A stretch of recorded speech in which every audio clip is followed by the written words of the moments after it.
সপোন পূৰণ কৰা ৰিক্সাৱালাৰ কাহিনী। অসমৰ এখন সৰু গাঁৱত ৰাহুল নামৰ এজন ল'ৰাই বাস কৰিছিল। সিহঁতৰ পৰিয়ালটো বৰ দুখীয়া আছিল। ৰাহুলৰ দেউতাকে গাঁৱৰ বজাৰত ৰিক্সা চলাই সংসাৰ চলাইছিল। বহুদিন ধৰি সংসাৰৰ অৱস্থা বেয়া আছিল। কেতিয়াবা দুবেলা খাবলৈ কষ্ট হৈছিল। ৰাহুল পঢ়া-শুনাত বৰ ভাল আছিল।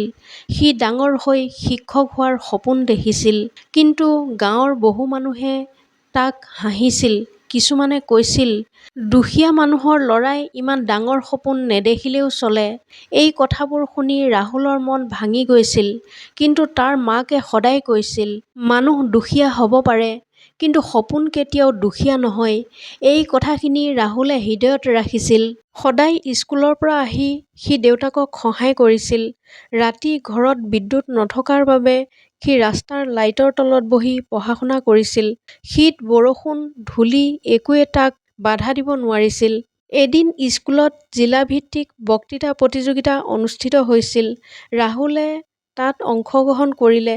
বহু ডাঙৰ স্কুলৰ ছাত্ৰ-ছাত্ৰীয়ে অংশ লৈছিল। সৰু গাঁৱৰ দুখীয়া ল'ৰা বুলি বহুতে তাক গুৰুত্বই দিয়া নাছিল। কিন্তু যেতিয়া ৰাহুলে মঞ্চত উঠি পৰিশ্ৰমৰ শক্তি বিষয়ত বক্তৃতা আৰম্ভ কৰিলে, সমগ্ৰ হলটো নীৰৱ হৈ গ'ল। তাৰ আত্মবিশ্বাস আৰু কথাৰ গভীৰতাই সকলোকে মুগ্ধ কৰিলে। ফলাফল ঘোষণা কৰাৰ সময়ত ৰাহুলে প্ৰথম স্থান লাভ কৰিলে। গাঁৱৰ সকলোবোৰ আচৰিত হৈ গ'ল।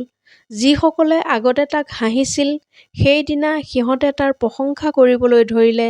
ইয়াৰ পিছত ৰাহুলে আৰু বেছি পৰিশ্ৰম কৰিবলৈ আৰম্ভ কৰিলে।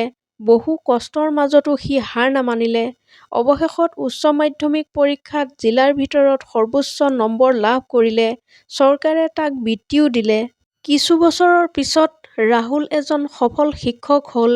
সি নিজৰ গাঁৱলৈ উভতি আহি দুখীয়া ল'ৰা-ছোৱালীৰ বাবে বিনামূলীয়া বিদ্যালয় খুলিলে।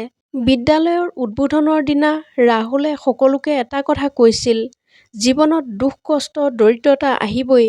কিন্তু যদি নিজৰ ওপৰত বিশ্বাস থাকে আৰু পৰিশ্ৰম বন্ধ নকৰা, তেন্তে সপোন নিশ্চয় পূৰণ হ'ব। এই কথাখিনি শুনি বহু ল'ৰা-ছোৱালীৰ চকুত নতুন সপোন জাগি উঠিল। দৰিদ্ৰতা বা সমস্যাই মানুহক ডাঙৰ হোৱাৰ পৰা ৰখাব নোৱাৰে। আত্মবিশ্বাস, পৰিশ্ৰম আৰু ধৈৰ্য থাকিলে জীৱনত যিকোনো সপোন পূৰণ কৰিব পাৰি।